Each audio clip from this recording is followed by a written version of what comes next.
Hey everyone! Today's episode is transformation time. This show, I love this show because you start realizing as you become bigger and bigger what really is important. That mindset is so pivotal to you actually leveling up and doing bigger. And so that's the purpose of the show. It's like your mindset, your personal development, and just seeing what you can do and realizing that after a while, it's really not about the knowledge of the business. It's about your mental state and you believing in yourself to become better and improve yourself. So today's guest is going to be, it's a couple. It's going to be Martin and Lyne. So I'm just going to invite them. Give me a minute.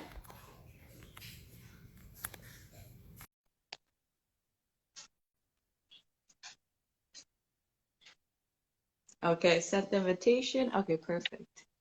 Hey guys. How are you? Hi. Thanks for coming on. I'm so excited to hear you guys' story. Thanks for having us. We're very excited to share and to meet people and talk to people. We're really looking forward to it. Absolutely. Yeah, no, we've got quite a project going on here, so I thought it would be perfect for this episode. Oh, sorry, we're doing a read behind the scenes. Well, I mean, we can tweak it however We you do like. whatever you want. You tell me. We're going to be doing, you're going to show us a property? Yeah, so I mean, we'll definitely love to talk about what we do, talk about our journey, talk about just like what you said, the mindset shift that we had when we first started last year, and then we can definitely show around the property that we're into. Okay, awesome. So let me recap then. We're going to do a read behind the scenes. And just so people understand, so read behind the scenes is you get to see people's projects, what they're working on, and you just get to understand like how the numbers work, like the problems they encountered.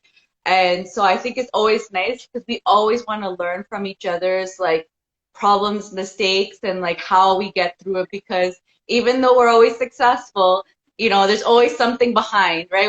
There's always some kind of mistake or something going on and some stress happening that we got to conquer, right?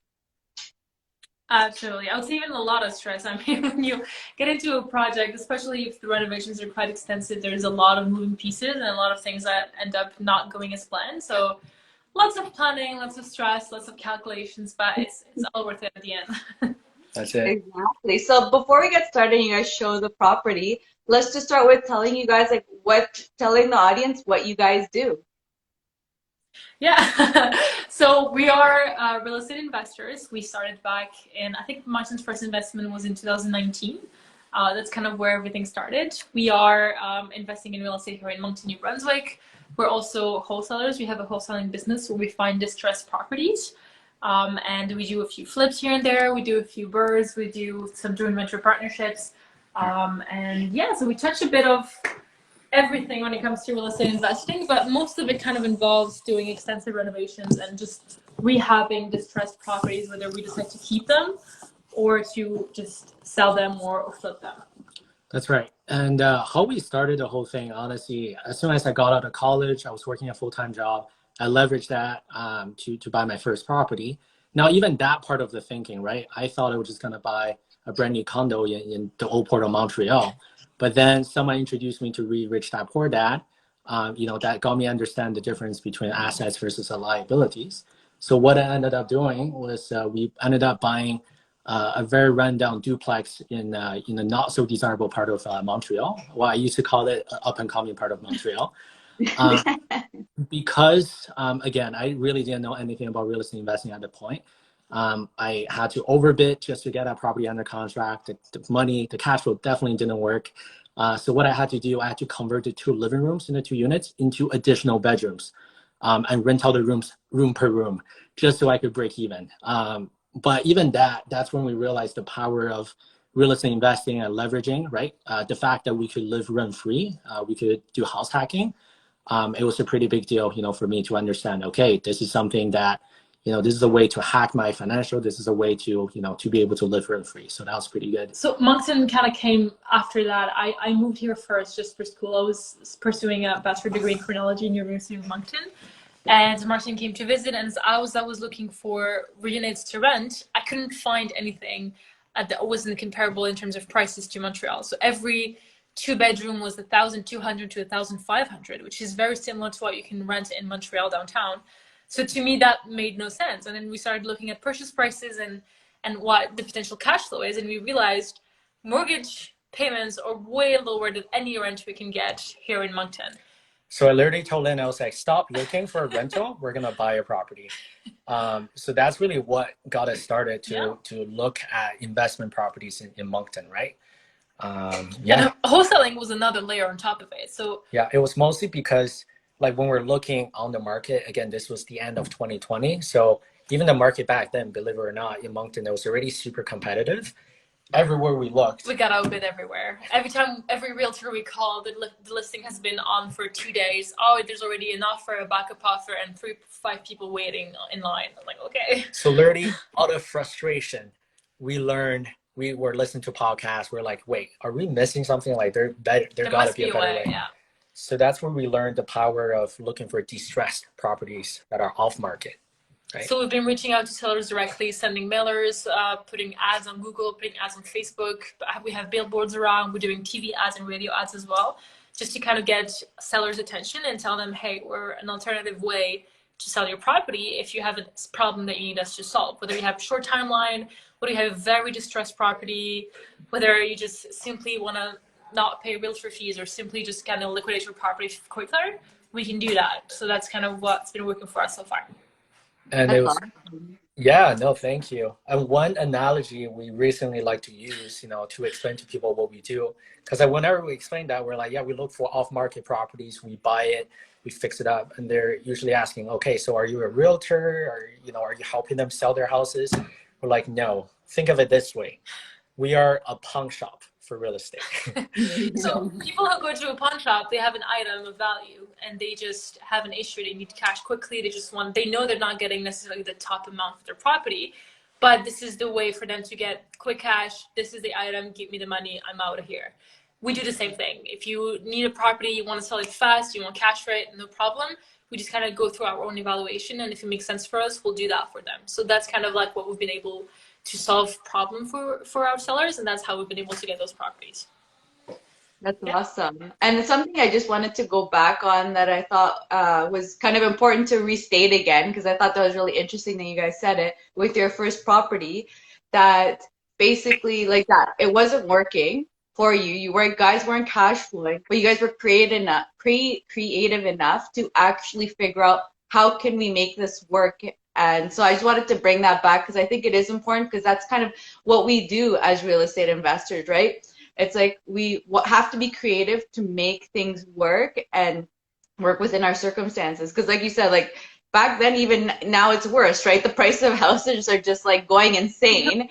Yeah. And it just shows like we really start pivoting and trying to figure out like how can we work with this market? What can we do to still be successful and meet whatever our criterias are.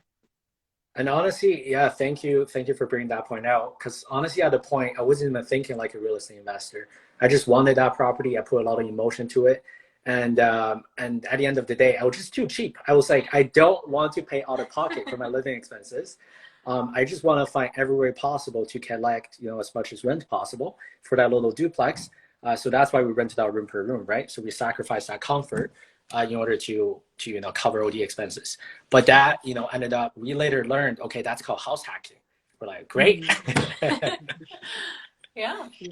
And also like that, and I think that's even just normal in being an entrepreneur or a real estate investor, is like if you want to grow big or you want to do something with it to meet whatever your goals are, you sacrifice now from like maybe a year, 2 years, but then you really you sacrifice to make things bigger so that the future is just that much better to what you actually want it to be like, right? So I think that's also a great thing to say, because a lot of people, I feel like, think, oh, quickly, like I'll just do this and that, or they don't really put the effort into it.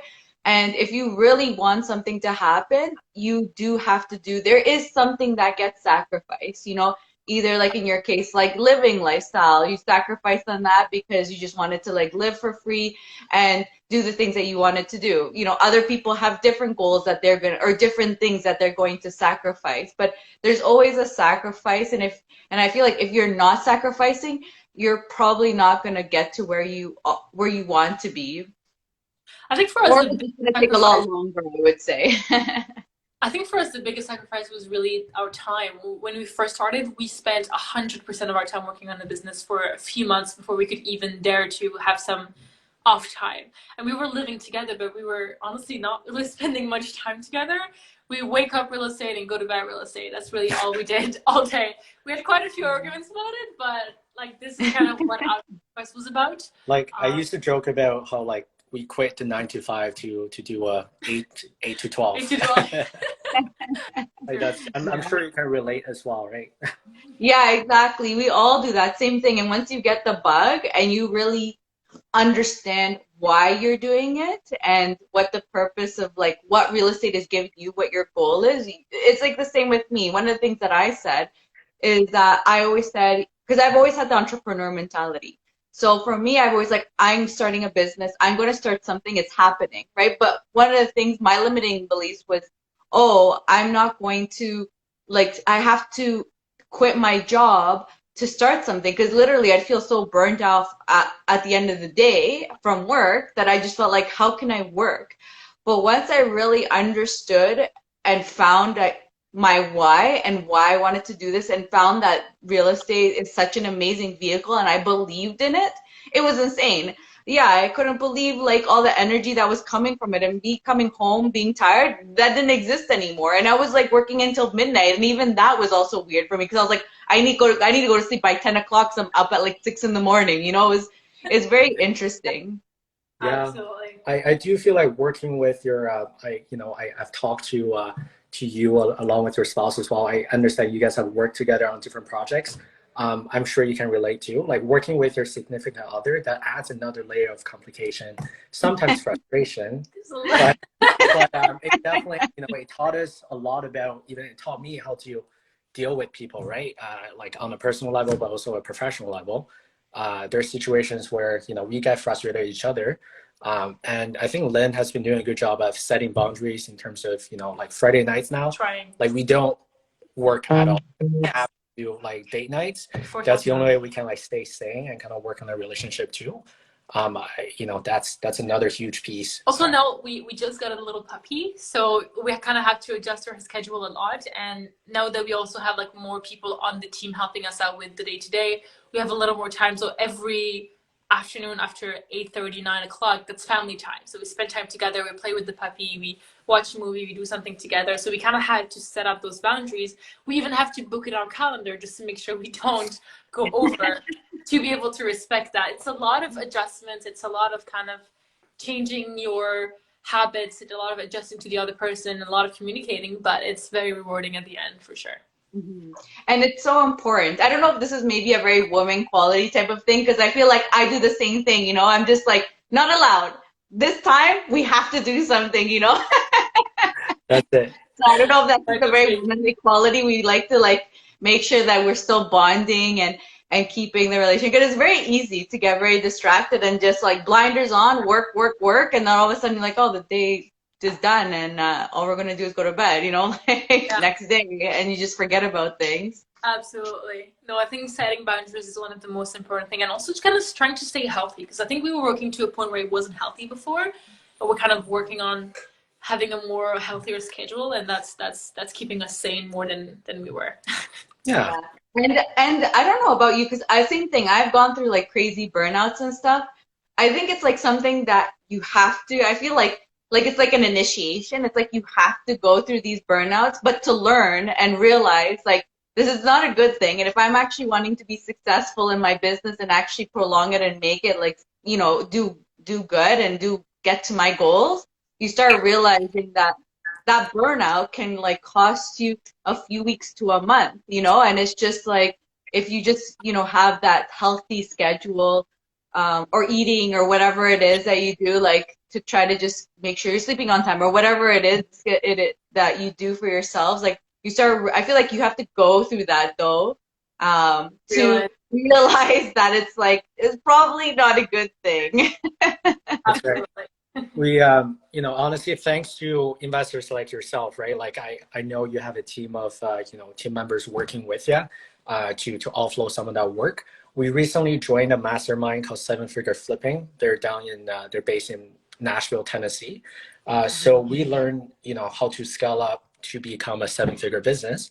And the only way by doing that is to hire, right? So we built systems. You can't do it all your own. You can do it all on your own. That's right. And thankfully, we have a couple of my friends from college that saw how hard I used to work in college.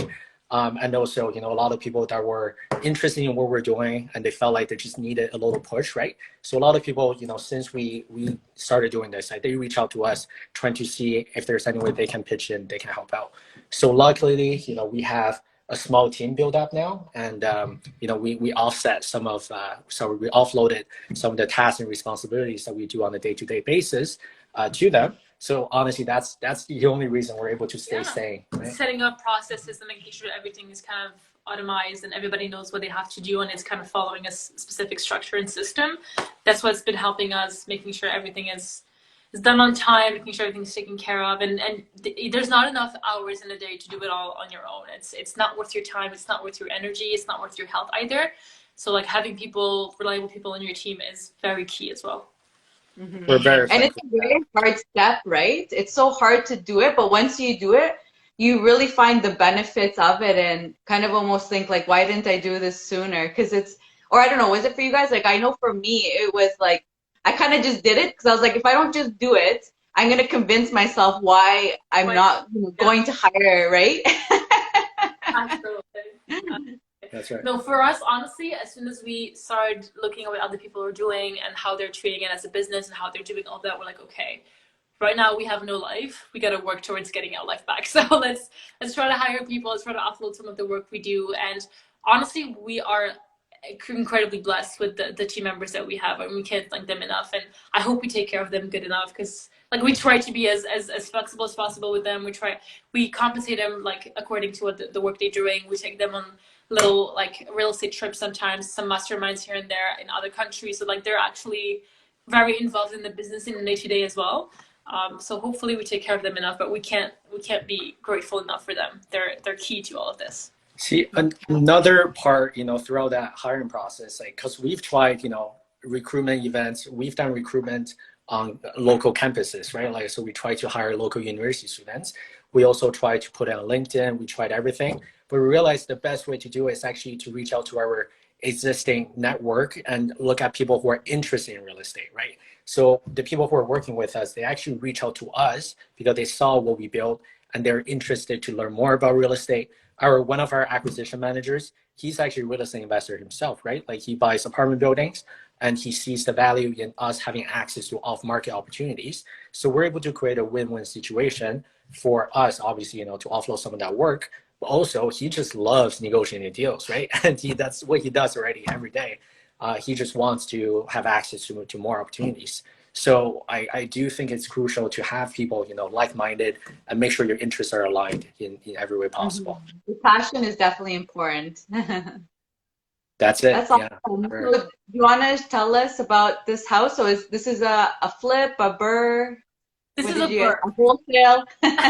This is a BRRRR that we purchased with a joint venture partner. He's one of Martin's college friends that, again, have seen what we've done online and have followed our journey, wanted to invest with us. So it's an up and down duplex, 3-bedroom downstairs, 3-bedroom upstairs, 1 bath each. It has a lot of potential, and that's why we bought it. We got it. Do you want to maybe just kind of give you a quick rundown of the property, and then we can look at the numbers after that? Does that make sense? Yeah. So sure. We're currently in the kitchen. We're kind of going to give you a quick tour if you want to. Instead of showing my face. Okay, here, let's see. Let's start from, beginning. Right, so as Lynn said, it's up and down, right? So we have the stairs going down. Our contractors have been going at it for the past couple of weeks. So that's why it looks like this. So we got a brand new walls, brand new kitchen entirely. There was mold in behind all of these walls. We had to replace everything.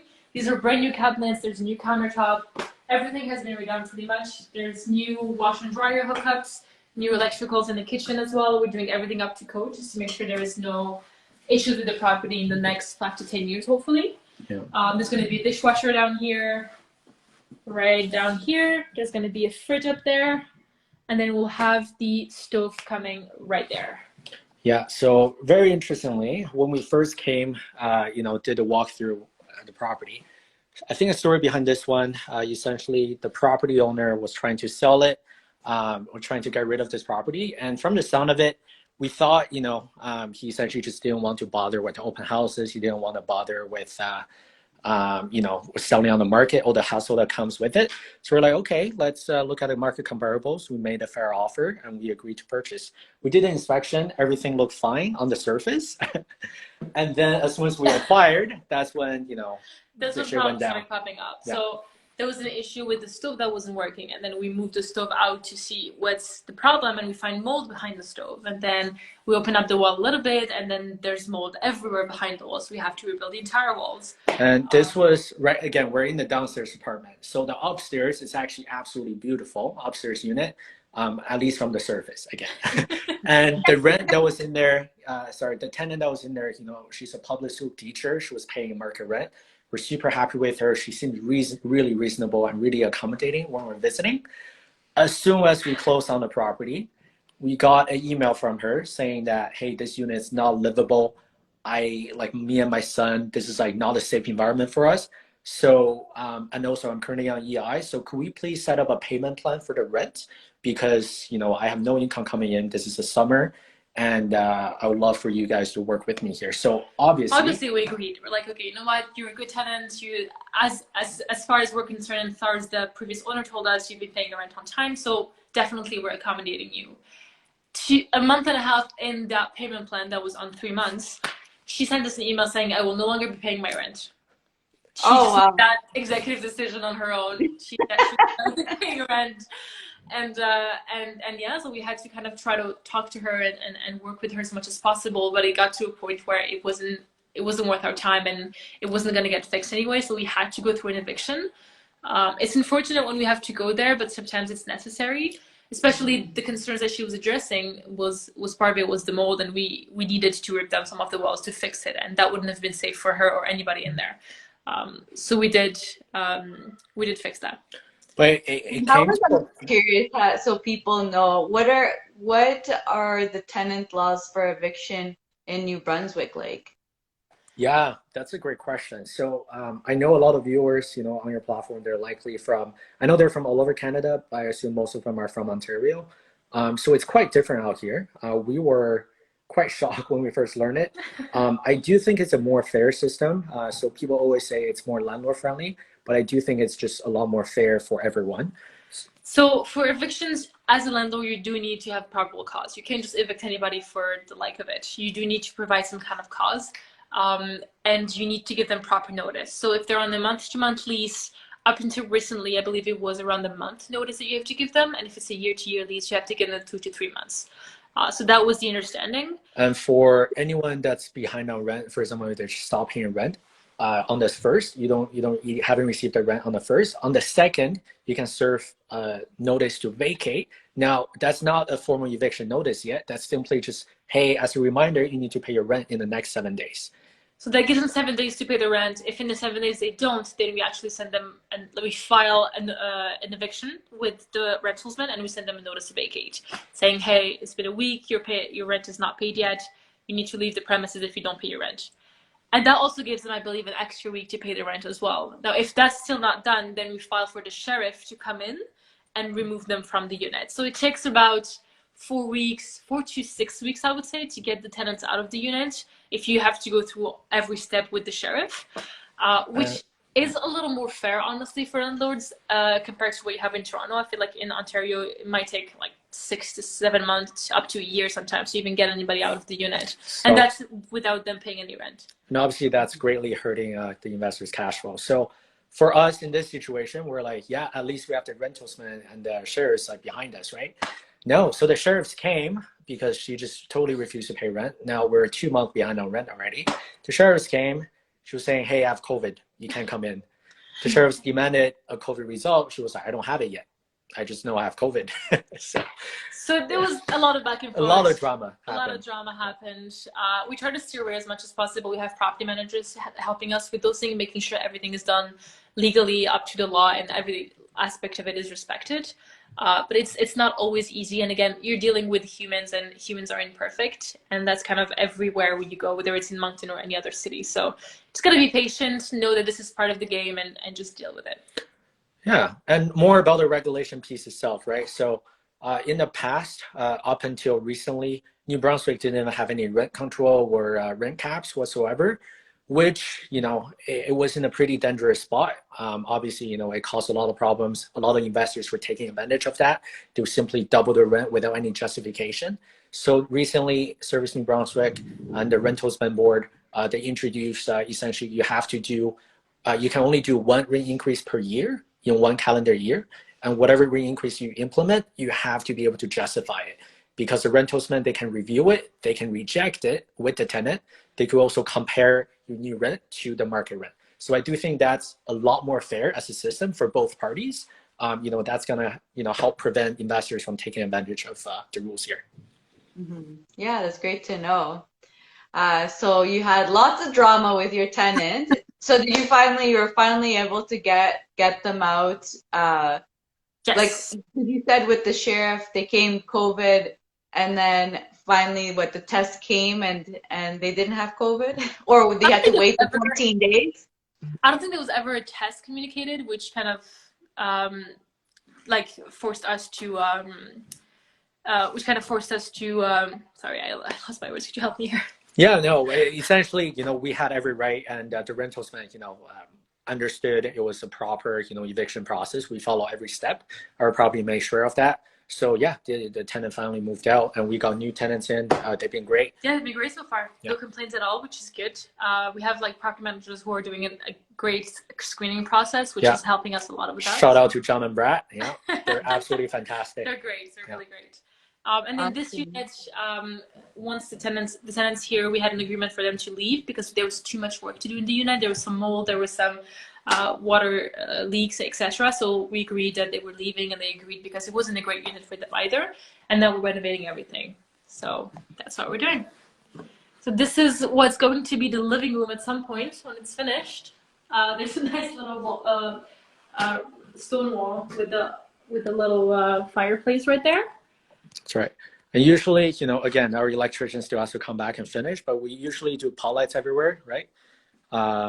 For all the common areas, and for the bedrooms, we usually do LED. And another thing, we realized, because before, if you go through my social media profile, you're gonna see, we used to do some fun things with our kitchen, right? We usually like to split it up, especially Lynn has a good eye for design. So we've tried, the blue cabinets, we've tried, things that are really out there, but now we realize, okay, the fact that this is a rental property, just to make it simple for our contractors and to source supplies, we're just gonna do it the same way, right? Same idea with the pole lights. We got, a contact for a wholesaler in Ontario that we're buying pole lights from, a bulk. Same thing with the flooring, we're putting the same type of flooring for all of our rental units. Yeah, so again, this, I'll say the middle name for this property is really just mold. It was mold everywhere behind the walls. Yeah. Do you know what was the cause of it? Yeah, well, I believe it was just neglect. The property was so neglected over the years. The property owner didn't really take care of it. Yeah. We later learned from the tenants that were here before too. They shared the same story, right? They were saying, oh, they never even saw the landlord that many times. And, everything looked nice. It looked like, the property owner was just hiding a lot of stuff from everyone. And let's see, here's our contractor, hard at work. Hey, you got it. Oh, yeah. That's Will. That's the that's the guy that's making it happen for us. Yes, that's right. Will, how was the property? How was the renovation process for this one? It's been a progress, definitely. But like any other units that we have done in the past as well, we run into some problems. And as Martin and Lyne had said, the kitchen. I mean, it's been it was a lot. Lots of mold. It was very much so. But the good thing is we were able to put all the walls back up and everything within a week. So as the days, how would I explain Days it? go by. Days go by, a lot of progress just Awesome. continues. Yeah. And right now we're going to be done this unit by at the latest next Saturday, so new tenants can move in. And you know, it's definitely been a pleasure working with you guys as well. Absolutely. But as time continues, you know, something I'd really recommend to any investors would be to get a general contractor in, even after before an inspector. We go up and beyond to look for any problems like this unit, and this unit is a really prime example. We go in with a property assessment. We go in with a work plan. We're very very neat that way, and very professional. We go in. I have my project manager. We both go into a unit. We assess everything, so any investors has an idea what the budget is going to be before they even, you know, a contractor even touches the door. It's been definitely like really grateful for our contractors. They've been doing a lot of work and they've been really speeding up the process as much as possible, which has been helping us a lot. But again, inspectors would only look at what the surface is showing. Well, like if you get a GC or a contractor inside, they'll actually look and they would test the electricals. They would test the walls to see, okay, does this sound like there's some water damage here? Does this look like this? They will actually look at everything and give you a better idea of what the condition of the property is like. Yeah, I completely agree with that. It's just a completely different thing, right? Because when you have a contractor in there, they actually do the work so much that they can pick up things without even realizing. Whereas like an inspector, they just know how to check things, but because they don't actually remove the walls or do things, they just know what they're taught, right? Whatever they're taught, what they can visually see, where it is true. Like contractors actually can, like, they have their little, like, to say, like, techniques or tips or whatever, where they're like, oh, you know, like, look at the register. You open the register and you can see, like, what kind of, like, flooring it is or something, you know, or they can see underneath what's going on. Like, they do, like, a lot of things just because they have so much experience in what they do. So that is, like, an amazing, great tip for people to know, because it is like we don't even bring in expense as inspections. We don't get inspections done because like that, like my husband, or if it's a project somewhere else where my husband doesn't work, it is true. Like the GC is like an inspection plus more, you know. So for us, we don't even get an inspector. Well, see, for you know, it's not trying to self promote here, but for all of the deals that we assign to our investors, that we always make sure we leave the inspection clause, right? So you can either bring an inspector or you can bring your GC, you can bring your property manager in, because like there's so many investors that we know of, that are investing remotely in Moncton. To make a competitive offer, they will either make a bully offer where they will say, hey, no condition, I'm going to put in a firm offer. Now, that might work in home market, because you have a good team out there, but in New Brunswick, properties are a lot different, I would say, even comparing to what we've seen. Again, we've only been doing this since 2019. By no means are we experts, but we did see the trend of, okay, there are so many properties, especially in downtown Moncton area, which is the older part. Saint John, that's a whole nother story. It's the oldest incorporated city of Canada. Right? So you'll see properties from the 1850s, 1890s. That's how old the properties are, over 100 years old. And you'll see things that you don't see in your markets, like Toronto. There's knob and tube, which is the oldest type of wiring that we've ever seen here, especially. You'll have like copper pipes, and you'll have cast iron pipes as well. So all those things that you don't necessarily find in any properties that you would buy in Ontario, especially the newer suburbs, that here you actually have to deal with on a daily basis. So those are things that you have to look out for, especially if investing in a market that you're not living in. So be careful. Definitely don't put in any firm offers out there. And also too, with older homes with the copper pipes, a lot of the home right now in the kitchen with the motor and everything, there's a crack in the foundation that we did fix. But also there's a lot of rodents marks in the insulation. So we had to rip all that out. Thankfully, there was no rodents at least jumped out on any of my guys or myself. But we were able to put everything back in. Also, you know, the electrical was not up to date, up to code. So we had to get our electrician in here to configure all this out. Also the plumbing, we brought everything up to code, up to plumbing, for the dishwasher, for the washer, and for the sink. We all used the PEX line. We connected it to the copper pipe.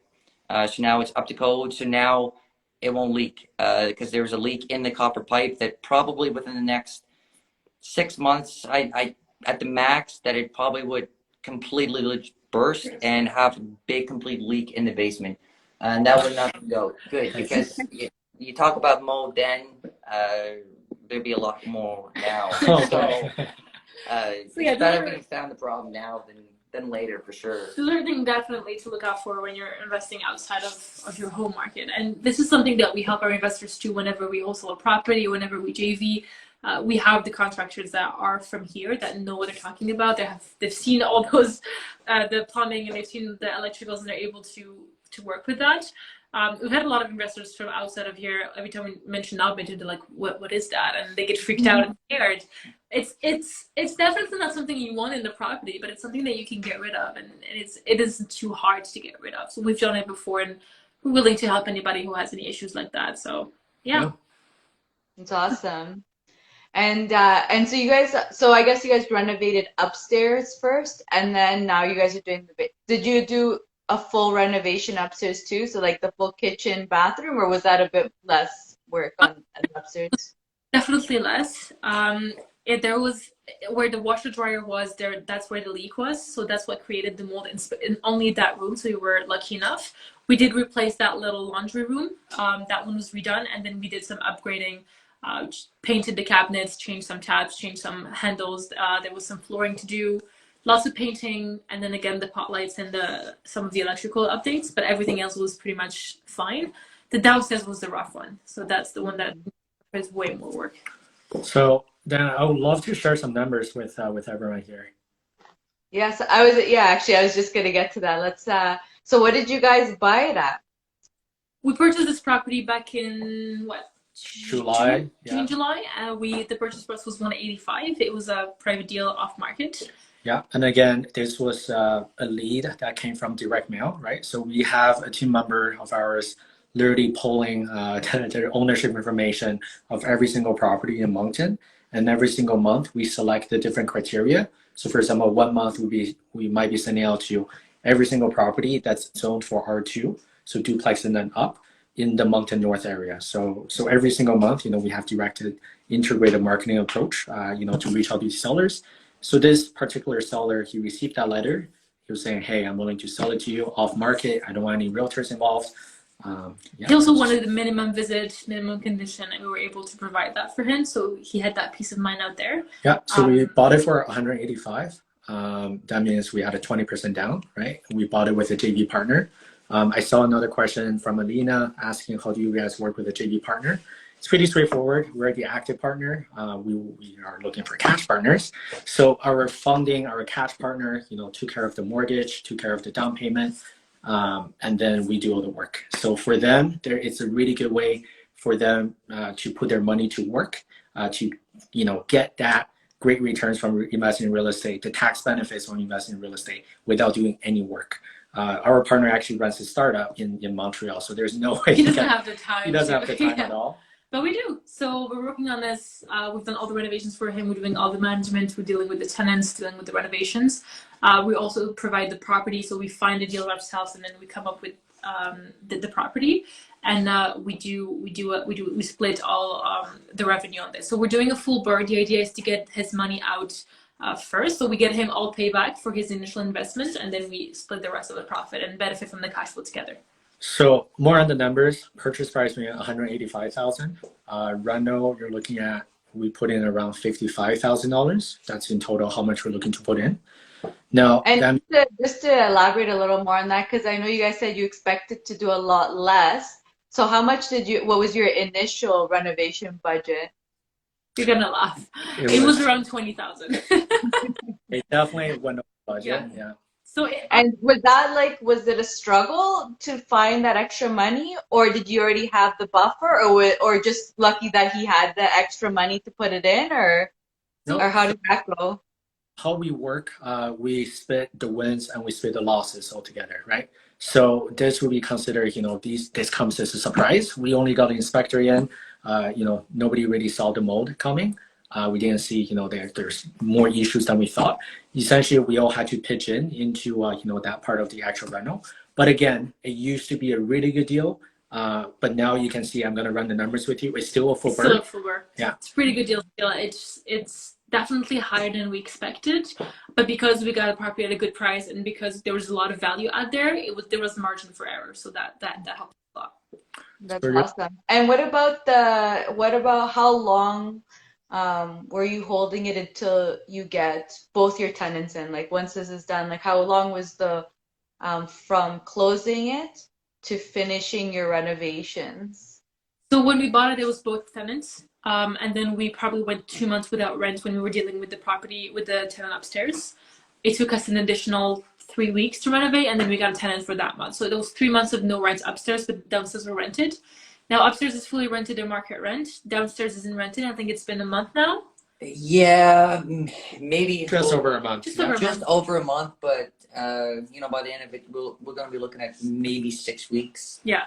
So 6 weeks in total for the reno here, and then we'll get the tenant in. So in total, we lost around 3 months upstairs, and we're going to lose around 2 months downstairs, which isn't too bad. I think we had properties where it was longer than that. But honestly, it's such a cash flowing asset at a purchase price of 185. Just the tenant upstairs is covering for our costs, so we're not really putting any money in the property right now. That's awesome. And so how long did you guys expect to do the reno, or I mean, like how long, actually you guys actually didn't even think to have to do anything with the tenant, right? The renovations is just going to be downstairs. We're only doing the cosmetic, and sometimes when it's very light, we work with the tenants, tell them, hey, like we'll give you like a rent break for the days that we're working on the property, and we're going to do only minor things, kind of changing some handles, painting some cabinets, and just call it a day. But because of that being more difficult, they had to go like over it. Oh yeah, because you guys were actually planning to keep both tenants and just work around them. So this completely was like a 360 kind of switch and like pivot and figure out like how to deal with the new situation. That's Absolutely. Right. Yeah. I mean, that's what real estate is, honestly. It's a lot of adapting. It's a lot of changing strategies and making sure that you're doing what's right for the situation you're in. So a lot of adapting for sure. So what worked out really well at the time, we purchased for 185. We saw them fair market, again, based on the market comparables that we found, both recently sold, but also what was, the active listings that were at the time available. We're looking at, 230, 240 as a fair market and 280 as an ARV. But now, again, that was back in early fall, late summer. The market has changed completely. A lot, yeah. So ARV, we're looking at 320 as a new ARV. Oh, wow. Yeah, which is probably what we're going to be reappraising this property for, around like 320. That's the target now. Did that boom just happen in January? Did the boom happen in January or within the last like 3-4 months? It's been going up ever since the beginning of 2020. So we're kind of like when COVID started hitting, that's when things started picking up, and it's been going really fast. I think Moncton itself was in New Brunswick that saw the highest increase in the country. Oh, yes. I think we're around like 35 to 40% appreciation on properties. So that's also, it's been consistently always going up. You guys don't get like the upset, the random, like, because for example here, January has been, at least in the greater Toronto area, in the outskirts, I would say the suburbs, we had like quite a big like jump up actually in January. And then things were like normally going up, but like not anything crazy in like November, December, but then we did quite a big like jump. So you guys didn't see the jump, you guys are consistently going up?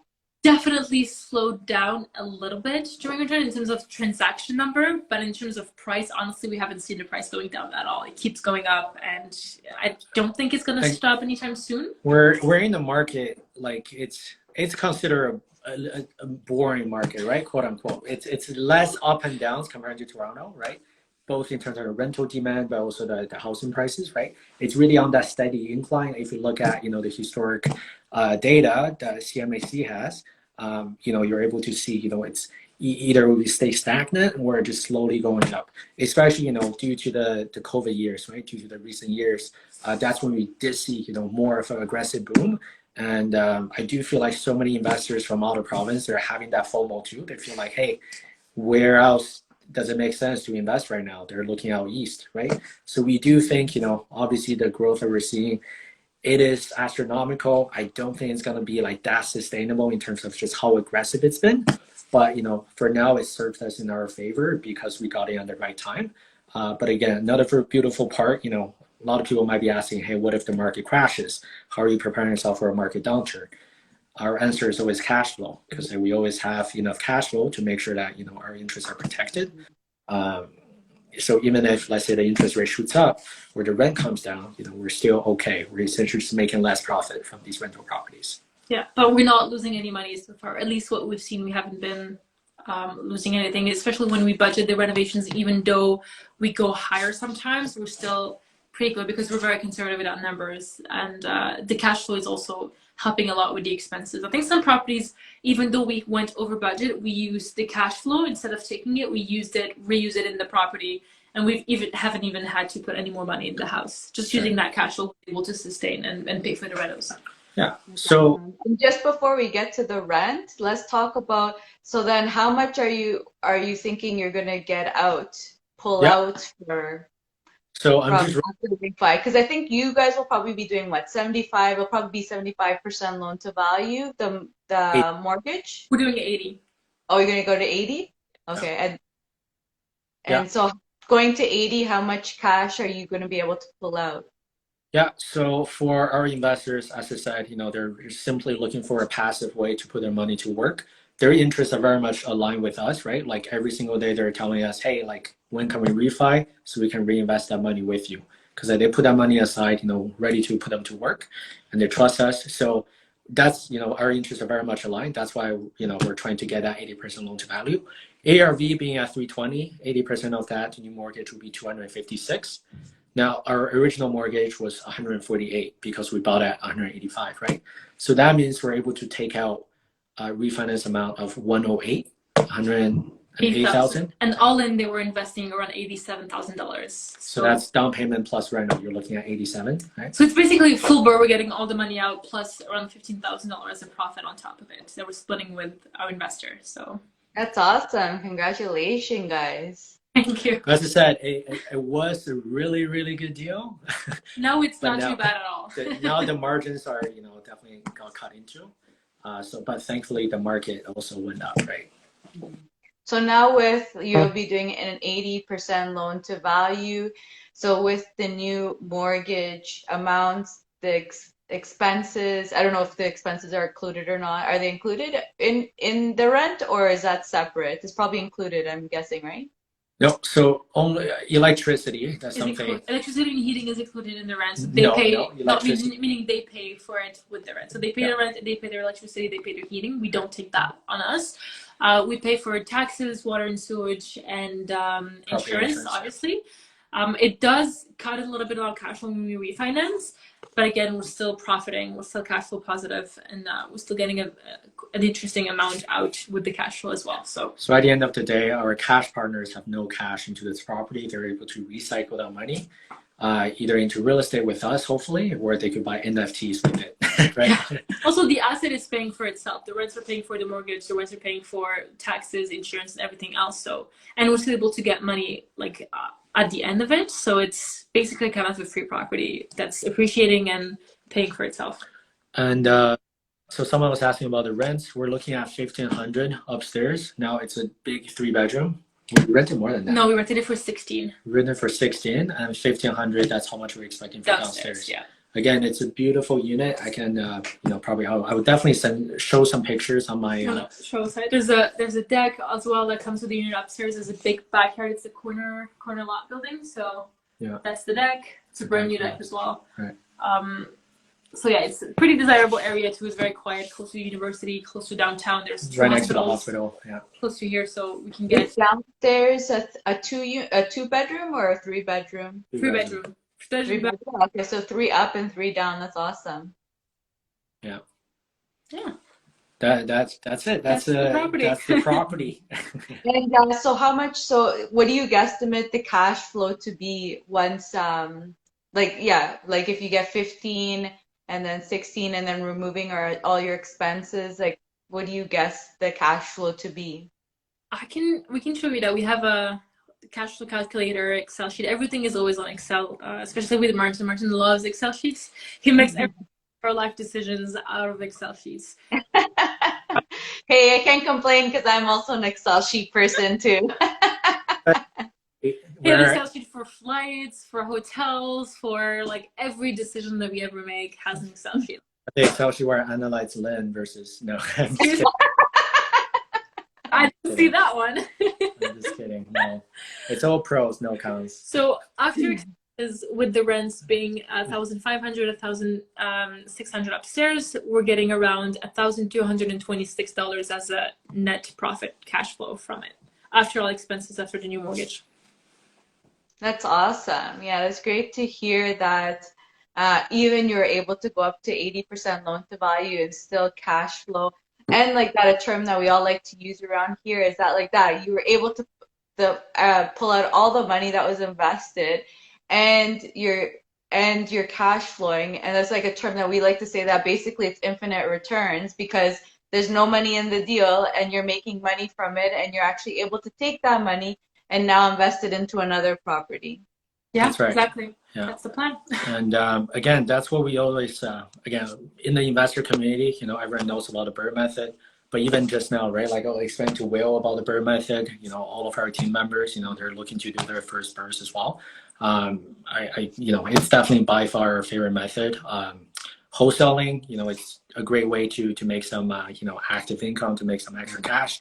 But at the end of the day, we believe in holding real estate long-term, create that generational wealth. So right now is the best time for that too. Yeah. Here in Moncton, it's the best spot right now for any investor to invest in any kind of real estate. It's really it's booming, man. It's going really so high since 2020. I've never in my life seen the market so high for house and real estate. It's really sky rising.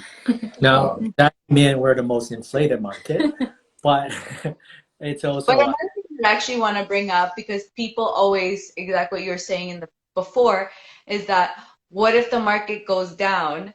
And I just want to bring it out because I don't know, people get scared about the market going down, but realize the amount of cash flow that's there. One, maybe the tenants continue going through and you don't even notice the recession or whatever is happening. That's like one scenario that can happen. Another scenario is that fine, they can't make your payments. Maybe you go, like you said, a few months without payments, evict them.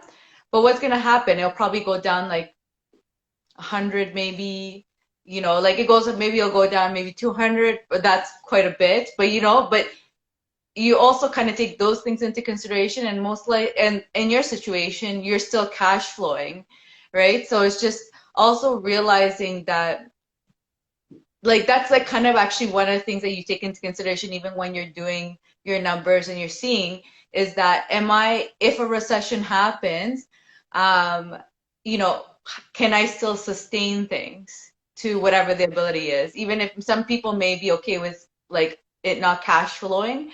But then like at least majority of the expenses are there. But that is like, I think one of the most important things, and also something to not be scared about.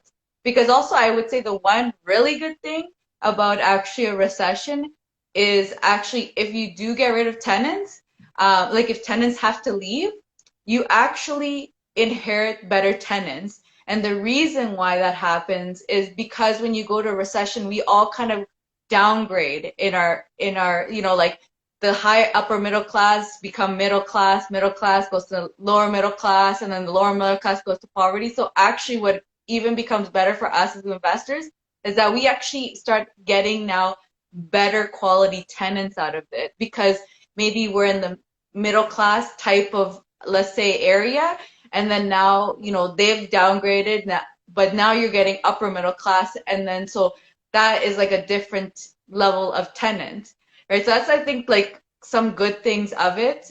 as long as obviously you're making sure you calculate everything properly, make sure, because if you're in a break-even situation, then then like that, you're probably going to not be cash flowing. And maybe you're okay with that, but at least knowing your situation and understanding, what's going to happen out of it, and that there are some good things that actually can come of it. That's really what we like about New Brunswick, honestly. You can still purchase properties that cash flow, and to us, it just makes us feel a little better about our investments, because if there is ever a recession, and even if the rents end up going down, we lose a tenant, we have to rent it for less, we're probably going to lose a few hundreds, but we're cash flowing around 1,200. So we're still cash flowing less, but we're still cash flowing. And even if we don't break even, so we're a little more safe on that side. 100%. And did someone just put a comment in? What did they say? Let's see. The JV partners gets the financing and puts the initial down payment, and you do the work. Once the BRRRR is done and you've refinanced and money taken out, it's rented. How are you involved, and what is your profit maybe? Yeah, fantastic.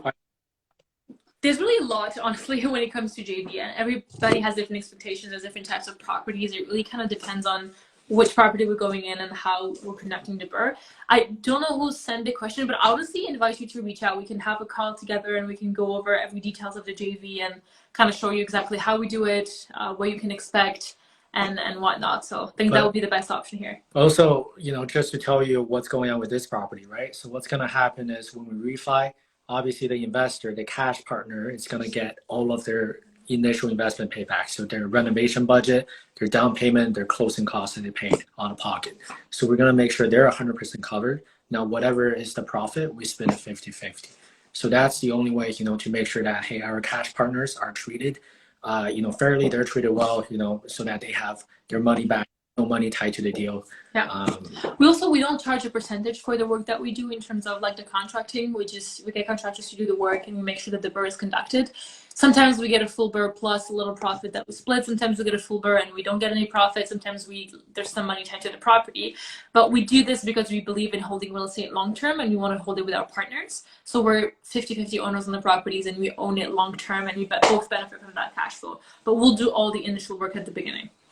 Yeah, and just to elaborate on it, because maybe people don't really even know, but like what an active partner does. So like the passive partner, like all they do is provide the money and basically all the management, the coordination, the everything. Basically, the active partners make sure that this project is going to be successful and make sure, for example, like even with the utilities, like getting the utilities taken care of, finding the tenants, or if they're not finding the tenants, like the property management, but managing all the different basically teams involved. So they're very active. They take care of all the work involved, like the contractors, the property managers, making sure the whatever, like they do basically everything. I think that was what she was getting at. So I just want to say, like, active partner basically takes care of everything, and it's basically to relieve the money partner from doing nothing, because like you guys were saying, is that money people don't have the time, right? But they have the money. And so we solve problems is by just taking care of all the work. And it's like, you go do what you want to do. If you're running a business, you're at the beach, you're having fun, do what you want to do. We're taking care of the project, or as in you guys are taking care of the project. Right. I think it's a lot of work, honestly. It's coordinating with the contractors, making sure everybody goes in time, making sure different trades are in time as well, making sure that we get the appliances, which is being very hard to get nowadays, honestly.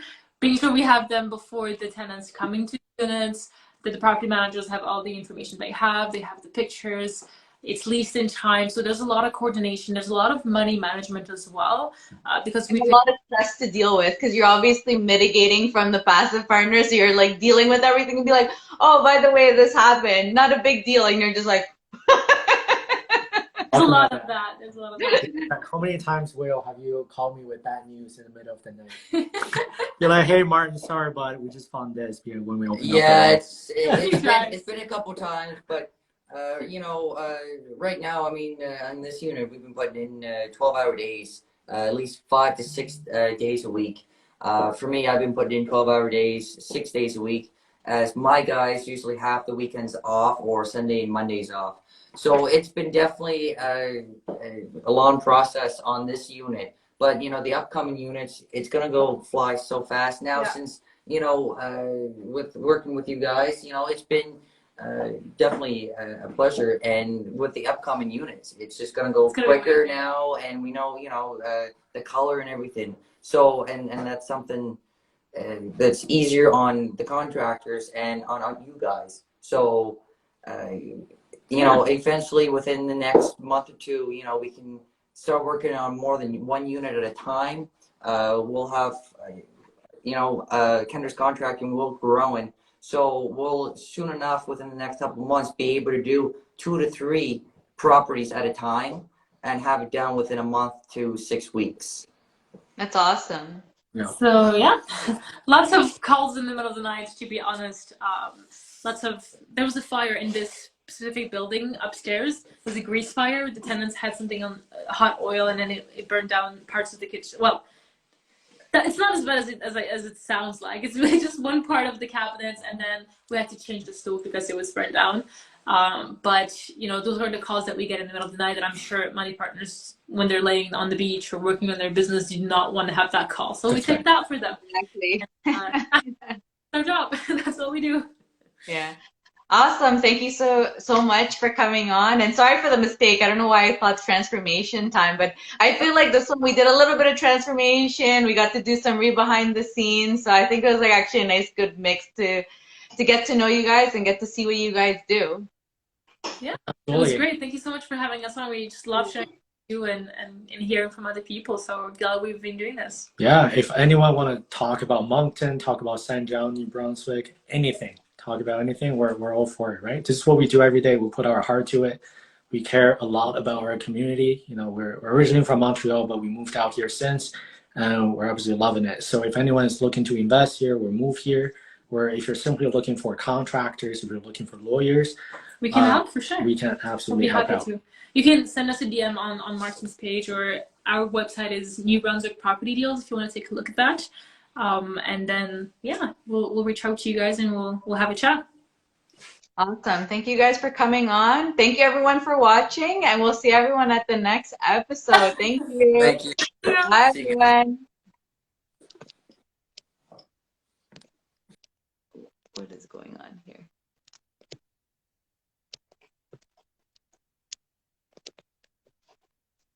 I don't know why I'm struggling, guys. There we go.